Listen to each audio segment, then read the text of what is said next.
Welcome guys, I'm really excited to have you here. This is my first video on my YouTube channel, educationandbehavior.com, and today we're going to talk about how to motivate your students and get them to listen to you. I will give you 39 essential strategies for classroom management that you can use to just get your students motivated, create a happy environment in your classroom, and just really have your students performing to their full potential.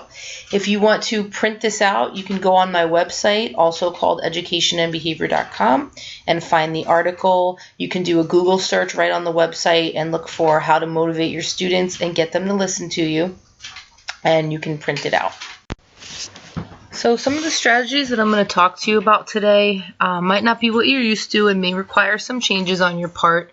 I just want to say there's no perfect method for eliminating all challenging behaviors. These are the methods that I believe in as being the most effective for creating a positive classroom environment, and this is based on my own experience and on what the research says. The research says that the strategies that I'm going to talk about here really make a positive difference when working with kids.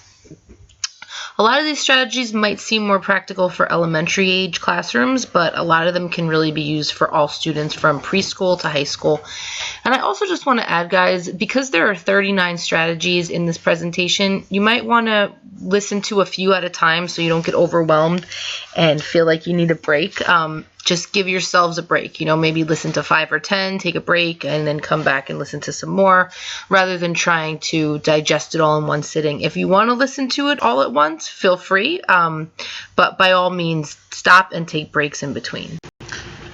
I also want to add that these strategies are kind of whole group strategies for the whole class, but some individual students may need more specific strategies. So if you have some students that aren't following the rules, aren't completing their work, maybe aren't being kind to other students, even after you've implemented all of the strategies in this article, talk to your school team, your administrators, your guidance counselor, and see what else can be done to help this student. You guys may all need to work together and work with the child's parent to find out, what additional strategies might help. Does the child need an individual behavior plan? Does the child need more support from the guidance counselor, school psychologist, etc.? Okay, so here we go. Strategy number 1. This is a big one. Say hello and greet your students with a smile every single day. Let them know that you are happy that they're there. This is huge. Just that welcoming feeling when they come into the classroom sets off a positive tone for the day, and kind of gives them that feeling of, home away from home. So if you can, stand in the doorway and greet each student by name when they come into the classroom. Strategy number 2. Make time to hear your students' thoughts, ideas, and opinions. When they tell you something, even if it's a little bit out of the box or might not go exactly with the topic that you're talking about, just make them feel like what they're saying is valuable, and you care about what they have to say. The more their opinions and their thoughts are respected, the more they'll be likely to participate, and give their thoughts and give their opinions when it counts and when you want them to. Strategy number 3.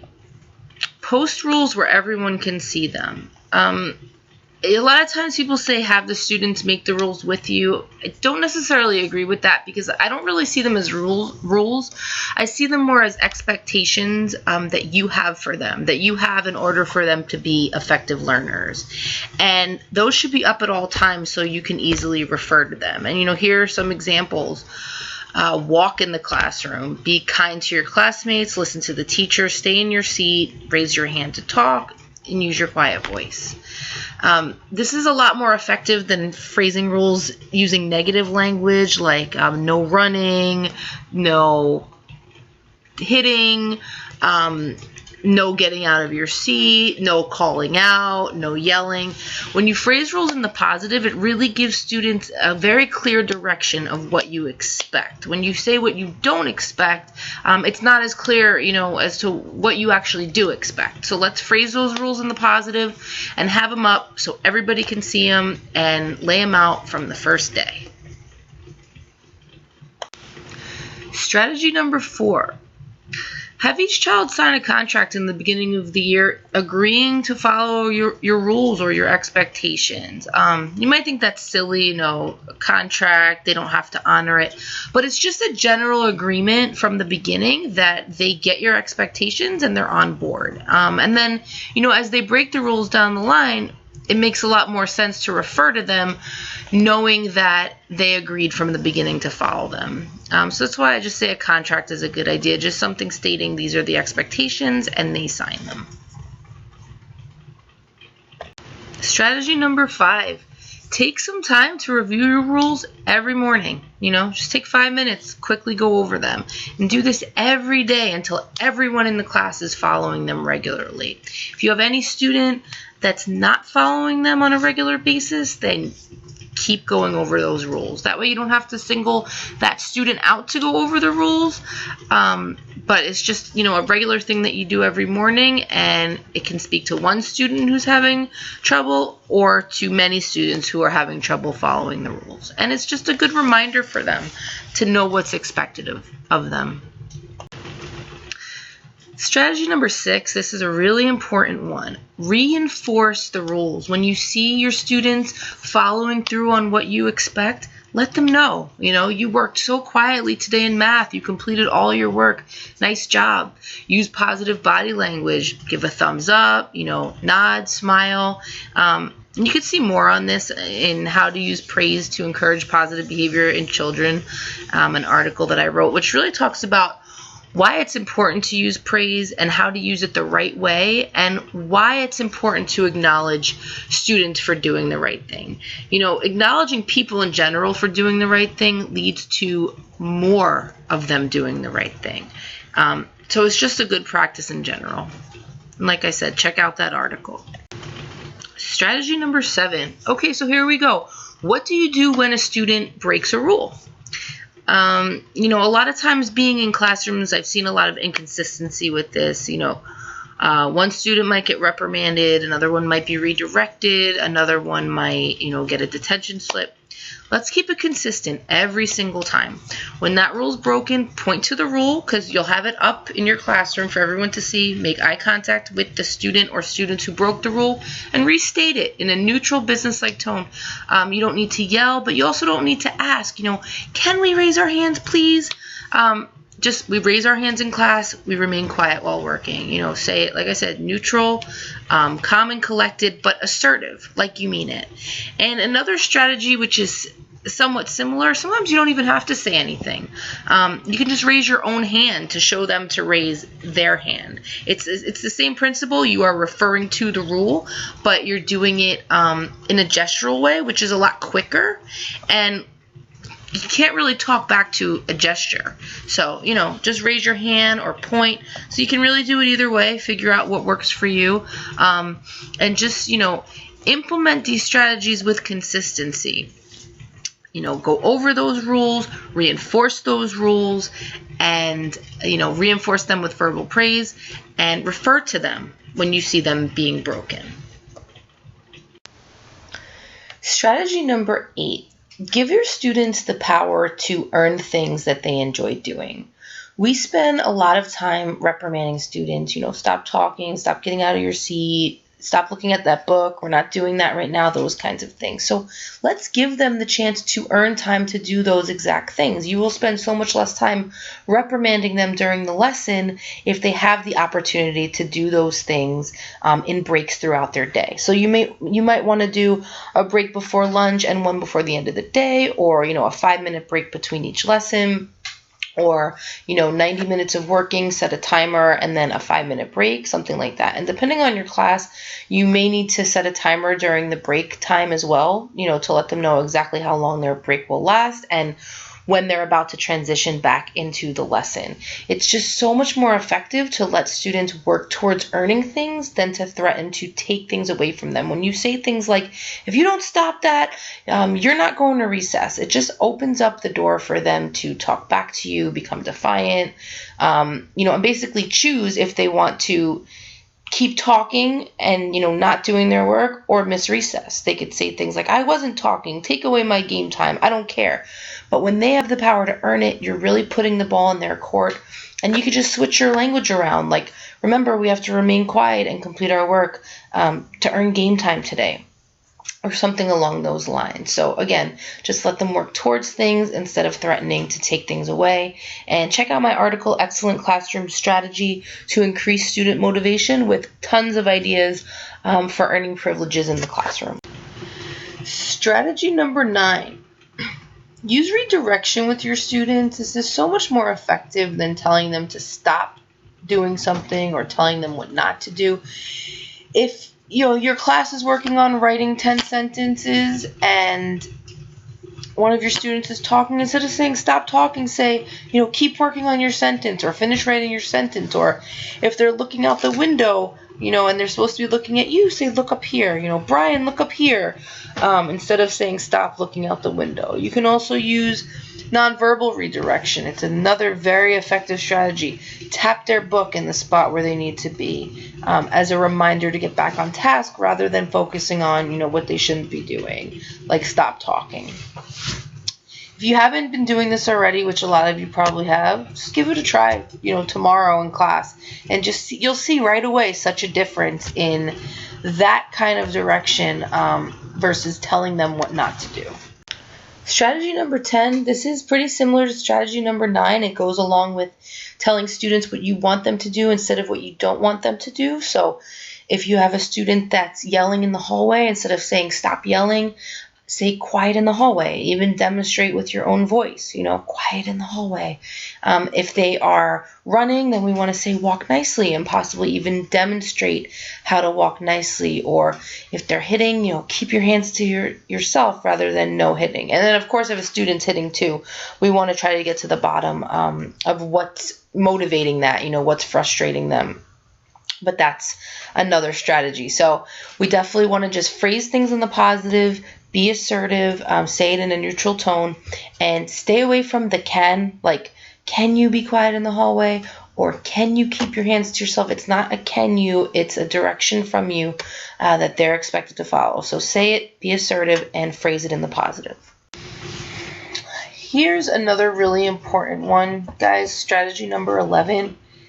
Leave out extra comments about behavior that really are just not needed to get what you want. Things like, no one else is doing that, why are you? Or, I don't know how you act at home, but you're not going to act like that here. Part of the thing is you really don't know how they act at home.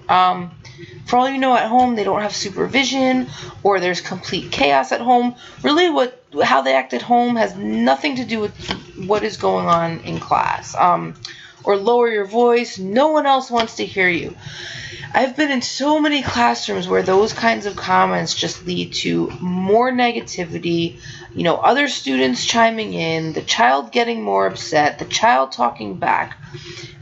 It's just so much easier to just give them a short, specific directive and follow it up with some acknowledgement. All these extra comments will not lead to improvements in behavior. And same thing with learning. Countless times I've seen, teachers get frustrated when a child doesn't know something that the teacher already explained. We already went over this 3 times. How do you not get this? Just stay calm and re-explain it. If it's a learning problem where this is happening all the time, talk to your school team. Maybe more needs to be done to help the child. But if it's not an ongoing thing, just stay calm and re-explain it. And if it is an ongoing thing, still stay calm and re-explain it, but, seek help. Strategy number 12, use logical consequences. This is such a big one. You will get so much less resistance if the consequence you give is directly related to the behavior. If it makes sense to the student. So let's say you have a student get angry at something that happened in class. He throws pens on the floor. Okay, a logical consequence would be to have him pick those pens up. An illogical consequence would be for you to pick the pens up and then take recess away, or say, that's it, I'm calling your mom, something like that. If the child's really upset or angry, he probably won't pick those pens up for you right away. If that's the case, you don't want him to be a trip hazard, so move him to the side. And once that child's calm, remind him to pick up those pens, and make sure he picks up those pens before he joins in a fun activity. So you could even remind him, one of our rules are to be respectful in the classroom, and that includes not throwing any items in the classroom, keeping your materials on your desk. So in order to earn our fun activity time, we need to follow those classroom rules. So you need to be respectful, and you need to pick up the pens that you threw on the floor. Just to give you another example of logical consequences, let's say one of your class rules are, quiet while working, and you have two students that keep talking during a written assignment. You can easily use some logical consequences here. Some examples would be, you remind them to be quiet. If they keep talking, you just let them know that, because it's important for concentration that everybody's quiet in the classroom, you're going to need to separate them. They either need to return to their work or they need to be separated. So that would be one idea of a logical consequence. Another example would be, you tell them you'll separate them, but they still continue to talk, and then you end up separating them. Makes perfect sense. You laid it out for them, and you followed through. And as a final example, let's say you told them that they needed to keep working, and they ended up talking throughout the assignment, and they didn't get the assignment completed. Well, if you're having your students work towards earning a privilege, they wouldn't have earned that because they didn't complete their assignment. So they can possibly go to a separate location in the building, and of course I would separate them in these locations. Maybe two different classrooms, or one student goes to the office, another student goes to the guidance counselor, and they finish the rest of their assignment. And once they've completed that, then they can join the class for an earned activity. Strategy number 13, show your students empathy. Give them the feeling that you get where they're coming from. If they're upset, if they're frustrated, even if they're upset because of something that you did, like, if the class was working towards earning some free time and they didn't earn it and they're upset. Even in that case, showing some empathy. I understand that you're upset because you didn't earn that free time. It's okay to remind them of the rule. Remember, we have to remain quiet or be respectful to our peers in order to earn that free time or whatever it is, but just still be understanding. Same thing, like if the assignment seems too difficult and it's frustrating them, or if they had a hard time with another kid at recess, making comments just like, I understand you're sad about what happened today at recess, or I can tell you're getting frustrated, let me see how I can help you. That really goes a long way. It's so much more effective than statements like, knock it off, it's no big deal, or you'll get over it, or so what, you're acting like a kindergartner, or whatever it is. Just show them empathy and just work to let them know that you get them, because when they feel that you get them, it just makes them feel more connected to you, and they'll be more likely to be cooperative. They'll feel more secure in their environment, and just overall, it will lead to a better experience for them and you. Strategy number 14, another big one. Give your students choices. Let them feel a sense of control over their learning experience. It will just motivate them to want to participate. So, if it's time to read a book, let them pick, between two, or a book from home, a book of their choice, a book from the library, however they want to do it. Or if they're going to read a paragraph, give them a choice of how they want to summarize it. Do they want to draw a picture or write a few sentences? As long as they can accurately summarize that paragraph, give them a choice of how they want to do it. Or for homework, let them be creative. Either make a poster or write a poem about your favorite activity. If they have an essay, they can either write it by hand or they can type it. So these are some ideas of choices. I'm sure this is something many of you already do, and I'm sure you could think of, some additional choices aside from the ones I just gave. Strategy number 15, encourage kindness in your classroom. With the strategies in the article, you will already be modeling kindness, so you also need to encourage it among the students. So if students are being disrespectful to each other, not speaking nicely to each other, rather than getting frustrated or yelling at them or anything like that, just keep reminding them of those classroom rules to be respectful, what that means, using kind words, helping their fellow peers, things like that. And when you see them doing these things, let them know that you're proud of them. I really liked how you helped Michael with his writing assignment today, or how you shared with Brian this morning. You gotta think of the age level, whatever would be appropriate, and let them know they should be proud of themselves. You should be really proud of yourself for how helpful you were today with Stephanie, or whatever it is. It's really good to let students know not only that you're proud of them, but that they should be proud of themselves. And if you do see any bullying, report it to your school team. Make sure you know your school's bullying policy and that you're following it. And also check out my article, 32 Helpful Suggestions to Protect Our Kids from Bullying. If you're just looking for some ideas, or if your school does not have a bullying protocol, or if you're thinking it might need some revision. Strategy number 16, this is mostly for younger students or students who are learning how to share. And it really goes back to the principle of telling students what to do instead of what not to do. So let's say you have a scenario where a child snatches a toy from another child, and then that other child hits the child who took the toy. A lot of times we see reprimanding in these situations. You don't snatch, or you don't hit, or you're going to be in trouble because you hit, those kinds of things. We really need to teach the children what to do in those situations, how to ask for a turn with the toy, how to respond and say, no, I'm playing with this right now, what a child should do if a child does say no, how to find an alternative. We really need to teach them how to use their words. Saying things like, I don't like when you snatch toys from me. I was playing with this toy. And then if the children can't work it out, teach them that they need to ask for help from an adult. And encourage your students to share. Set limits for how long they can play with a toy before they must let another child have a turn. We don't want a situation where a child asks another child to see a toy, and that child just never gives a turn. That wouldn't be fair either. So we need to set some limits there. And of course, we need to give praise. I love how you shared those cars with Brian today. Keep up the good work. Strategy number 17, give your students opportunities to move throughout the day. Research shows that students do so much better when they have breaks throughout their day.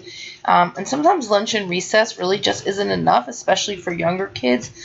A recent study showed that college students do best in 50-minute increments. And beyond that, they're, really losing track and focus of what's going on. So picture, a 7-year-old, how long they probably can go before really needing that movement break.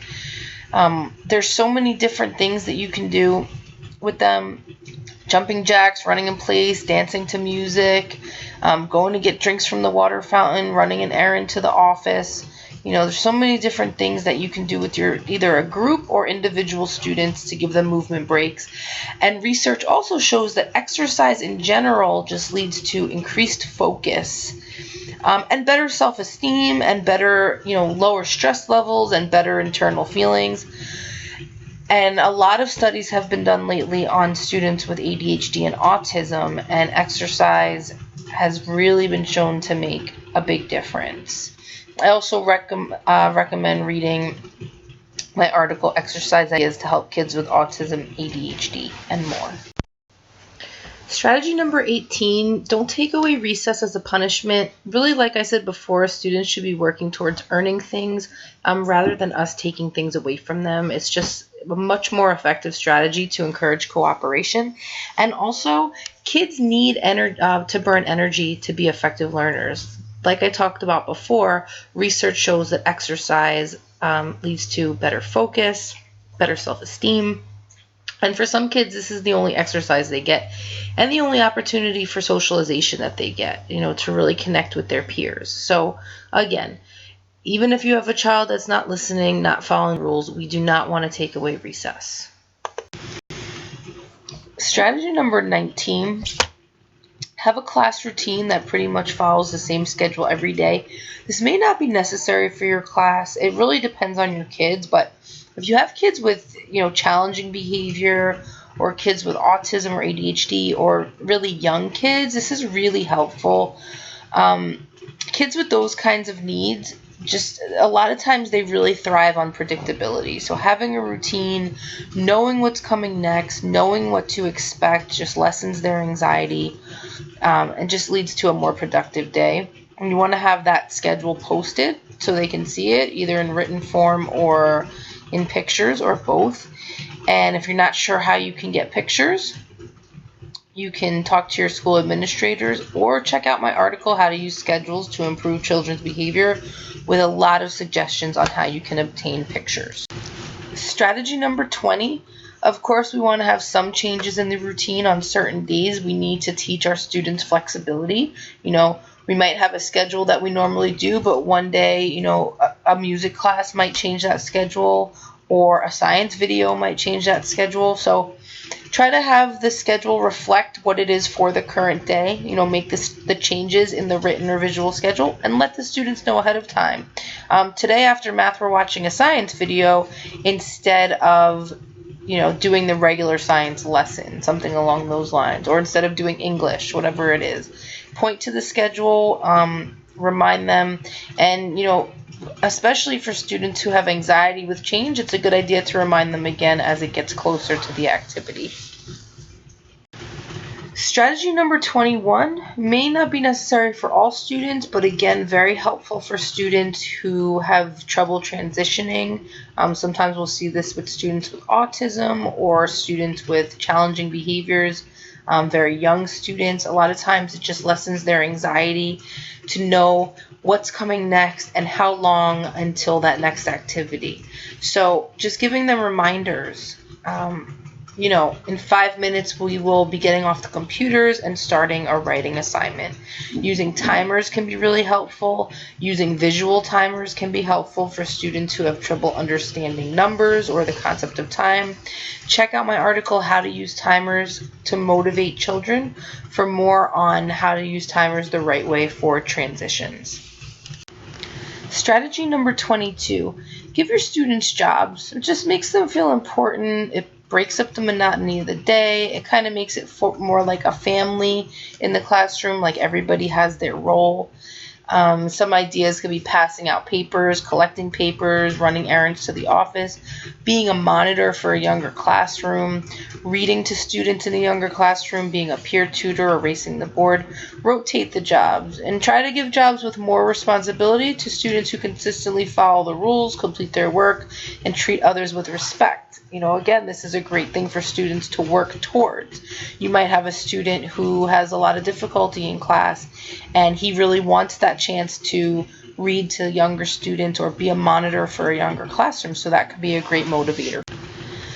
Strategy number 23, this is kind of an outside of the box strategy. Have a box in your room where students can slip in a piece of paper about something they want to learn about. They could just drop that paper in whenever they want, and take a half an hour once a week to pick something from that box and teach your class about it. Of course there may be things in there that you're not comfortable teaching or that aren't really appropriate, but if there are topics in there that you can just do some research on yourself and teach the class about, go for it. It kind of gives the students input into what the lessons are about, and it makes them feel like thoughts that they have matter. And when they feel like that, their self-esteem is up, and it just leads to enhanced cooperation. If you really feel like going out on a limb, let a student take a half an hour, once a week, one student, half hour once a week, to teach the class about something. You really have to evaluate your class and your students and figure out what's appropriate. Strategy number 24, Use random selection to call on students to encourage everyone to participate. So we're not only calling on the students that are raising their hands, but any student can be called on at any time. Put everybody's name on a popsicle stick or an index card or however you want to do it, and then pull that popsicle stick out, and that's who you call on. And make sure you put the stick back in the cup so students don't feel like, oh, I was already called on, I'm not going to go again. Put their names back in so anybody can be called on at any time, and this just kind of helps keep everybody on their toes, and just keeps active participation going. Strategy number 25, randomly say students' names during instruction to keep their attention. So make it like you're talking to your student individually. Like George Washington was the first president, Brian, or the letter A makes the sound ah, Emily. Whatever it is, just throw your students' names in there. It just kind of helps draw them in, makes it a little bit fun because, students never know when you're going to be talking to them, individually.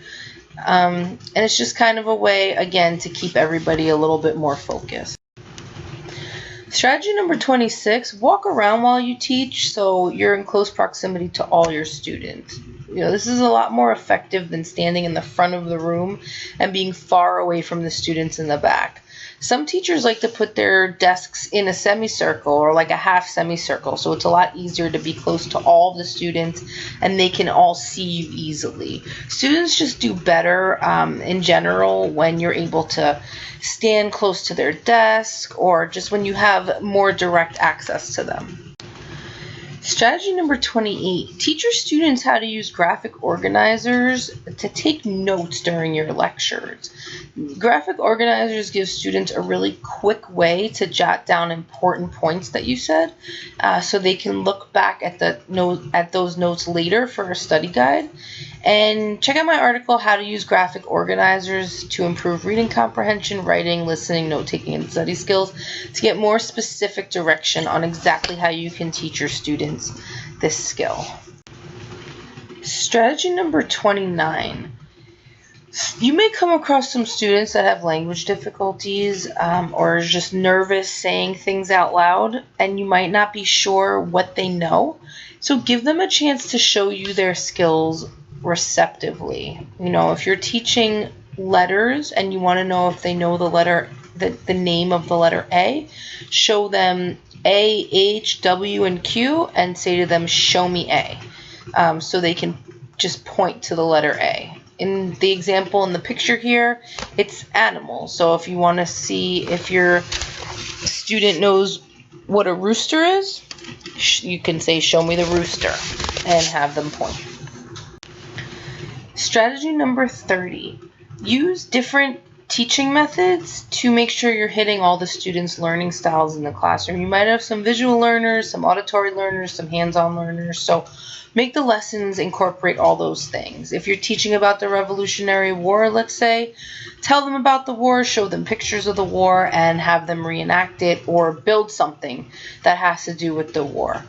This is just a great way, again, to break up the monotony, keep them engaged, and make sure you're hitting the different learning styles in your classroom. Music is another great way to use the senses to teach a concept. And you can also check out my article, 10 Great Educational Songs for Kids, 1st through 3rd grade. You'll find a whole bunch of songs on things you might not even think of. It has punctuation, it has nouns, you'll find a song about the solar system, you'll find a song about counting by 5, and each one of these songs has an accompanying video, so they're hearing the music and they're seeing the visual, and they can also participate by singing along.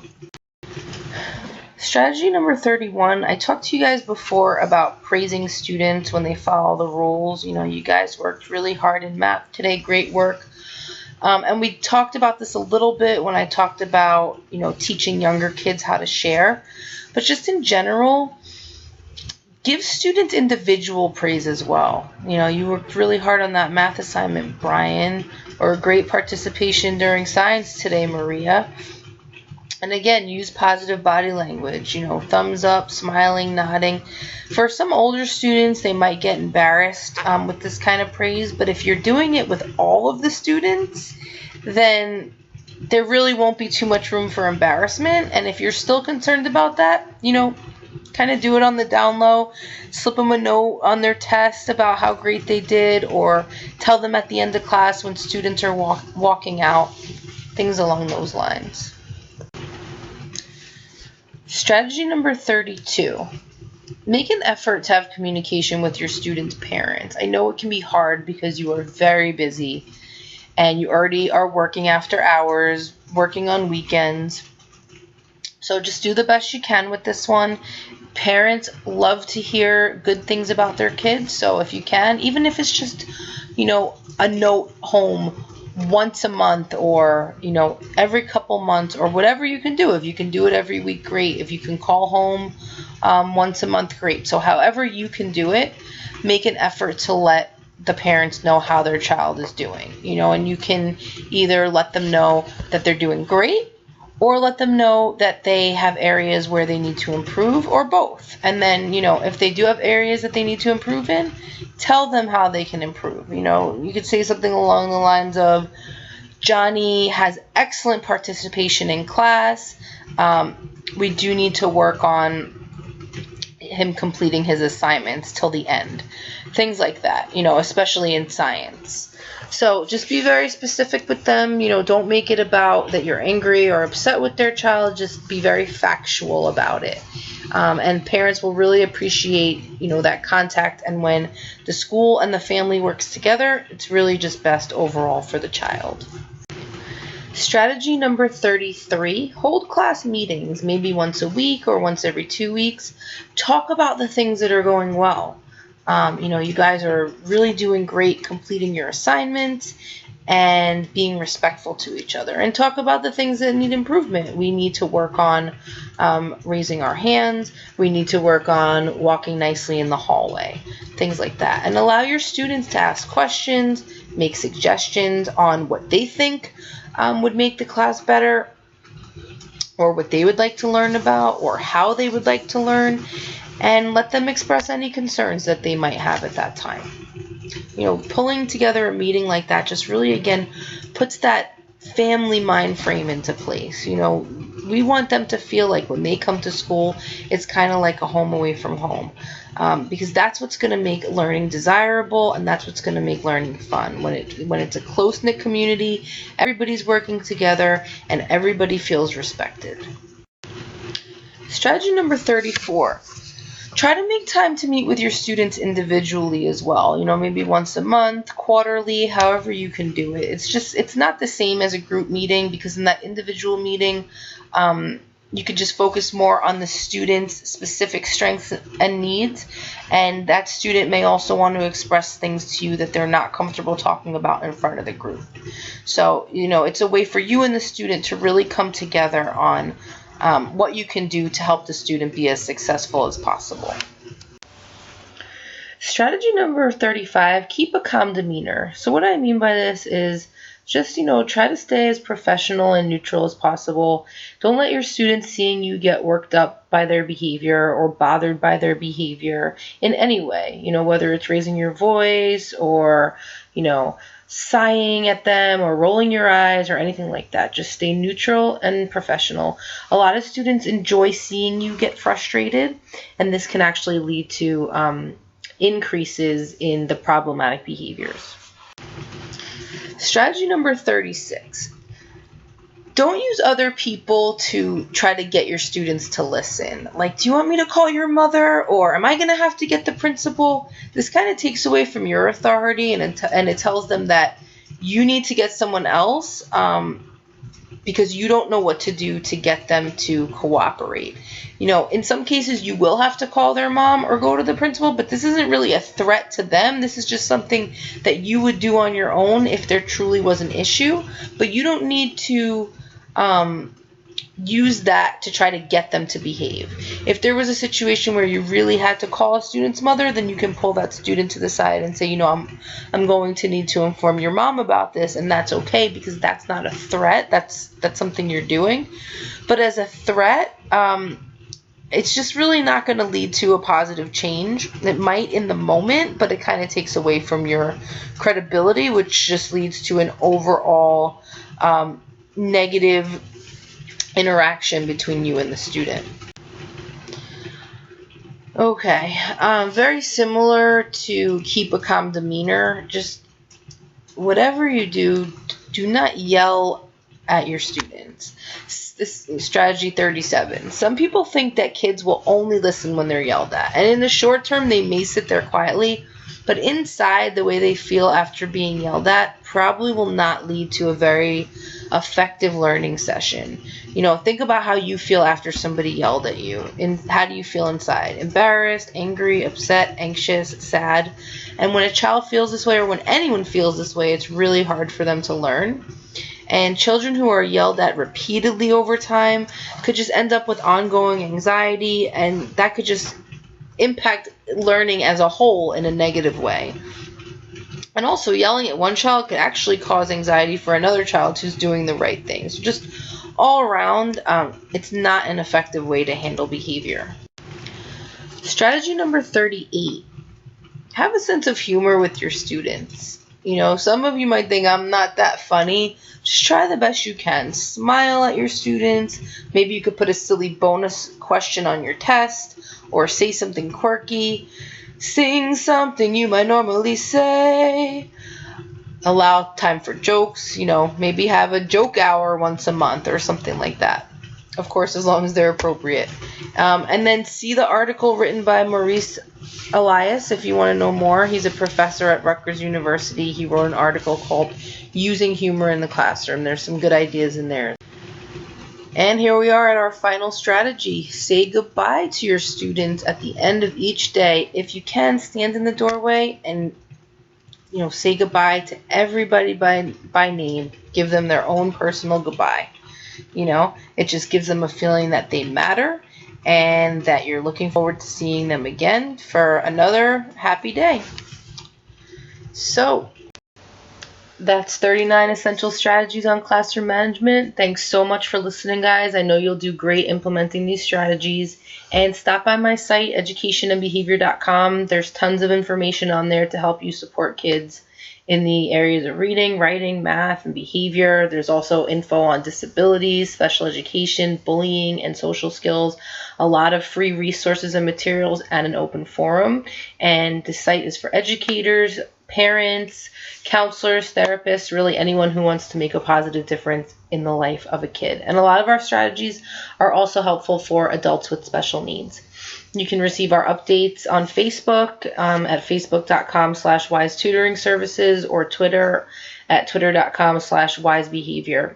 And if you found this video helpful, please share it. Thanks again, guys.